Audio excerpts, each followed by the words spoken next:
Shabbos Daf Ches continues the discussion of various formations and shapes as to whether they count as a Carmelis or as a Rishus Harabim or as a Rishus Hayachid.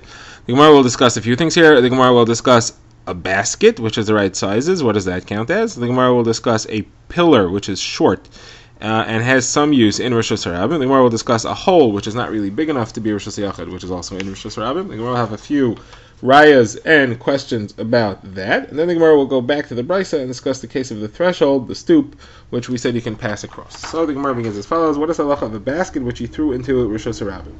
So the case we are discussing is where you threw it, because if the basket is big enough to qualify as a rishus, you would not be chayiv, you wouldn't violate Hilchos Shabbos by throwing it into a Rishus Harabim. It's only forbidden to throw an object. It's not forbidden to throw a rishus. If a basket is big enough to count as a rishus, you wouldn't be over anything. You wouldn't violate anything. So Abaye says, how big does it have to be? So here's the issue. Baskets are round. So we know that the size for an object to qualify as a rishus is to have walls 10 tfachim tall, and to have a surface, a flat surface, either at the bottom or the top, which is 4 by 4 tfachim, square. So this is round. So how wide does it have to be? So Abaye says it has to have a diameter of 6 tfachim. Where does he come up with that number? Because if you're going to set a square 4 by 4 inside a circle, it will have a diameter of 5.6 tfachim. If you calculate it, the diameter of the circle becomes the diagonal of the square that's set into it. And if the square is 4 by 4, by Pythagorean theorem, the diagonal has to be the square root of 32, which is slightly less than 5.6. Now, Abaye doesn't say 5.6. Rashi notes, Abaye says 6. Abaye is being machmir. He's rounding it off in order to be machmir, and he's saying 6. Less than 6 doesn't count as a rishus, and less than 6, if you throw it into a Rishus Harabim, you threw an object, not a rishus, and therefore you are chayiv. Now, Rava disagrees with Abaye. Rava says the basket will invariably have some of the vertical weave that sticks up above the rim. So if the basket is 10 tvachim tall, even if it is less than 6 tvachim wide, and it lands in Rishus Harabim, it's not totally in Rishus Harabim, because those vertical weaves are sticking up above 10 tvachim. And like we said, above 10 tvachim is not Rishus Harabim anymore. That airspace is a Makam Patur. So the basket is not fully in Rishus Harabim. The halacha is that anything which is not fully in Rishus Harabim is not considered in Rishus Harabim, and you didn't violate Shabbos by throwing it into there. Now the Gemara discusses what's halacha if you turn the basket upside down and you throw it bottoms up. So here an interesting halacha comes into play. Walls can be extended downward when they are within 3 tvachim of the ground. It's considered to be filled. That's a halacha called lavut. So when the basket's falling and it's lowering toward the ground, if we imagine in slow motion, as soon as it crosses the three tvachim from the ground line, freeze the frame right there and view the basket.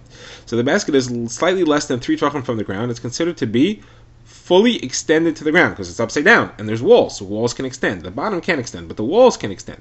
Therefore, you have a basket which in essence is 10 tvachim tall, and it is filling the entire Rishus Harabim. So as long as the basket is 7 tvachim and a bit, then when it is within 3 tvachim of the floor, it's filling the entire thing, and therefore the basket is totally in Rishus Harabim, and it is considered as if it has landed. You can freeze the frame and view it as if it has landed, and there's a hanacha, and you violate Hilchos Shabbos right there. However, if the basket is slightly more than 7 tvachim and a bit, then when it gets close enough for lava to kick in, it's sticking out of the Rishus Harabim, it's above 10 tvachim. Then you are not going to violate Hilchos Shabbos with that. That the Gemara says according to both Abaye and Rava. However, the Gemara says Rav Ashi disagrees, because Rav Ashi says these walls don't extend. The walls of a basket, these were referring to a basket which is holding a beehive, so it's meant to hold the honey in. It's not meant to extend, it's meant to hold things in, and therefore it doesn't count for lavud. Okay, now the Gemara discusses the halacha of a pillar which is in Rishus Harabim, and the Gemara says the following thing: if it's less than 3 tvachim tall, again we're referring to where it's 4 by 4. If it's less than 3 tvachim tall, people just step on it, and therefore it's part of the walking surface, and it counts as Rishus Harabim. If it is more than 3 tvachim tall, but less than 9 tvachim tall, it doesn't really have a function, it's useless, and therefore it does not count as Rishus Harabim, and it will have its own halacha depending on its size. It could be a Rishus Yachid, or a Makam Patur, or a Carmelis. Here the symbol is okay. Now, what if it is 9 tvachim tall? So the Gemara says, Ula says that's functional. The rabbim can use it. They can use it to rest their burdens and readjust it. Since it's functional to the rabbim, even though it's not functional for walking, it counts as part of Rishus Harabim. Now the Gemara asks, what about a hole? Now a hole, if it's 10 tefachim deep and has 4 by 4, so it counts as a rishos yachid. What if it's less than 10 tefachim deep? Is that functional? So whereas machlokes, Rav Yosef says it is. People can store things there. It's functional to the rabbim. It counts as rishos rabbim. Rava says no. A hole is not considered functional enough. That's not a real function. It's not a serious enough function. The best it could be is a karmelis, not rishos rabbim. Now the Gemara will try to bring a few proofs to this discussion. So the first one is Rav Ada bar Masna, who quotes the following. Think if you have a box sitting in Rishos Harabim, so its halacha depends on its sizes. The Mishnah says if the box is 10 tvachim high walls by 4 tvachim by 4 tvachim, it counts as Rishos Yachid, you're not allowed to transfer into it or out of it. If, however, it is less than those, then you are allowed to, it's permitted, everything's okay. Then the Mishnah adds the words, and the same applies to a hole. It says, well, wouldn't you assume the same applies to hole is referring to the end of the Mishnah, where it said that if it is less than the size of a Rishos Yachid, it counts as a Rishos Harabim. You're allowed to put anything into and out of it, which means that a hole has the same halacha, that if it's less than the minimum size to be a Rishos Yachid, it counts as a Rishos Harabim. Proof against Rava that a hole does count as a Rishos Harabim. The Gemara says, no, not necessarily. It could be referring to the first part of the Mishnah, where it said that if it is big enough, then it counts as a Rishos Yachid. It's telling you that the same thing applies to a hole. Nothing more is another proof, and this is from the halacha of Eirove Tchumin. The halacha is that one is only allowed to travel within his tchum, which is 2,000 amas in any direction of where he is. However, you can shift your center of the tchum and shift the zone which you are allowed to transfer, which you are allowed to walk 2,000 amas through. You can shift it to far away from you. How do you do that? By placing a meal, some food, accessible somewhere else. You can call that the center of your 2,000 amma circle. As a matter of fact, you could put it 2,000 ammas away from you. So you're on the edge of the circle, and you can walk all the way to that Eruv, it's called, that food, and then you can walk past it another 2,000 ammas to the other edge of the circle, and you can actually walk 4,000 ammas. But this is only if you can actually access the food. So now the Gemara says, what if you put the food in a hole? And the area around it is a Rishos Harabim, so you can't access it. You can't take it out of the Rishos Yachid and bring it into the Rishos Harabim. In that case, the Erev is no good. Now, this Mishnah discusses the following scenario. Somebody put it in the hole. The Mishnah says as follows. If you put it 10 tfachim deep in the hole, it's no good. If you put it 9 tfachim deep in the hole, then it is good. The Erev is okay because you can access it. The Gemara asks right away, I don't understand. What's the difference between 9 tfachim and 10 tfachim? Either way, it's in a hole, which is a Rishos Yachid. It's 10 tfachim deep by 4 by 4. So you can't take it out into the Rishos Harabim. You can't access it. The Erev is no good. The Gemara says it must be that the case is talking about two different holes. One hole is 10 tvachim deep and it's lying on the floor. That's Rishos Yachid. The other hole is talking about where it's only 9 tvachim deep and it's lying on the floor. And it's coming to tell you that if the hole is 9 tvachim deep and it's lying on the floor, it's not a Rishos Yachid. It counts as a Rishos Harabim. Therefore, you're allowed to take it out. And the Erev is accessible, and therefore it's a good Erev for your Eruv Tchumin. Clear proof that a hole which is less than 10 tvachim deep, it's only 9 tvachim deep, counts as a Rishos Harabim. So the Gemara says Rav has two answers to this. First of all, sometimes he used to answer and he would say this whole discussion is not talking about Rishos Harabim, it's talking about a Carmelis. And the hole that's 9 tvachim deep is a Carmelis, and the area around it is a Carmelis as well. It's in a valley, it's in a field, wherever it is. Why does the Mishnah use the term Rishos Harabim? Just to differentiate from Rishos Yachid. Then Rava had a second answer, and he said, okay, really we're talking about Rishos Harabim. However, this goes like the opinion of Rebbe. Rebbe holds that Isurei D'Rabbanan and Dinei D'Rabbanan do not apply Bein Hashmashos, during twilight, when Shabbos is beginning. Now, when does your Erev have to be good in order for it to count? It's at twilight. It's the moment when Shabbos begins. That is when your Tchum becomes locked in. So your Erev has to be good at that moment. At that moment, there's no Isurei D'Rabbanan, and therefore, even though I am right, and this hole, which is less than 10 tvachim deep, is a Carmelis is a Rishos Harabim D'Oraisa. And Rebbe holds, and this mission is going according to him, that we don't have to worry about the din of Carmelis D'Rabbanan, and therefore it reverts to its D'Oraisa halacha of Rishos Harabim, and that's why the Erev is good. Now Rebbe says I'm going to bring a proof to me. And we have an interesting Mishnah which sounds very repetitive. The Mishnah discusses if you have a pool of water that people walk through it all the time. So the Mishnah says it's a Rishos Harabim. And if you throw something within it for amis, you are chayiv.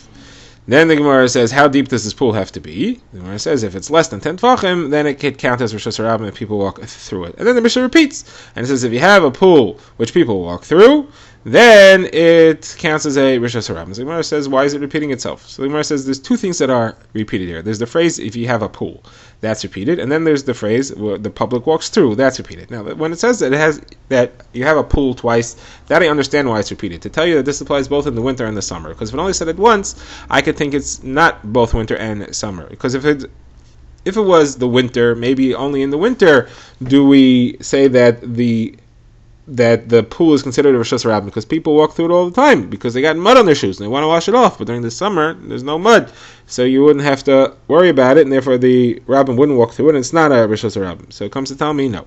Now, if it only said during the summers, I may think during the summer people walk through it to cool off, but during the winter everybody's cold anyway, so nobody's going to walk through it. So therefore, I have to tell me no. So now I understand why it says the word pool twice, but why does it tell me that the Rabbim walk through it?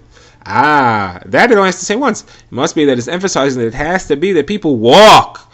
But if people use it in other ways, like storing objects or shifting objects, none of that counts to make something to Rishos Harabim. Only walking counts as a Rishos Harabim.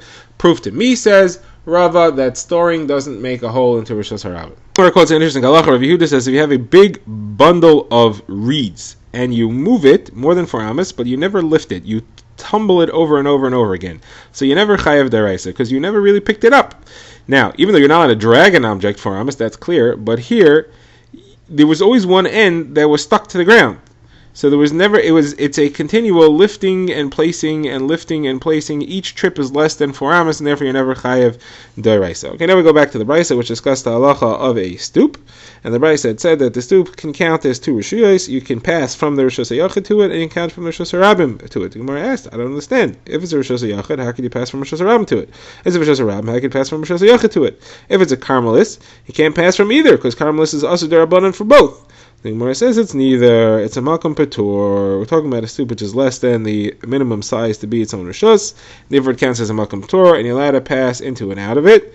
However, the Mishnah, the Brisa said you cannot pass from Rishos HaYachid to the stoop and then on to the Rishos Harabim. That we do not allow. Gemara says this is similar to halacha that Rav Dimi brought from Rav Yochanan in Eretz Yisrael. If you have a pillar which is less than the minimum size, and it's in Rishos Harabim, so it counts as a Malkam Patur, and people are allowed to put things down on it, but you cannot pass from one person to another via putting the object down on that particular stoop.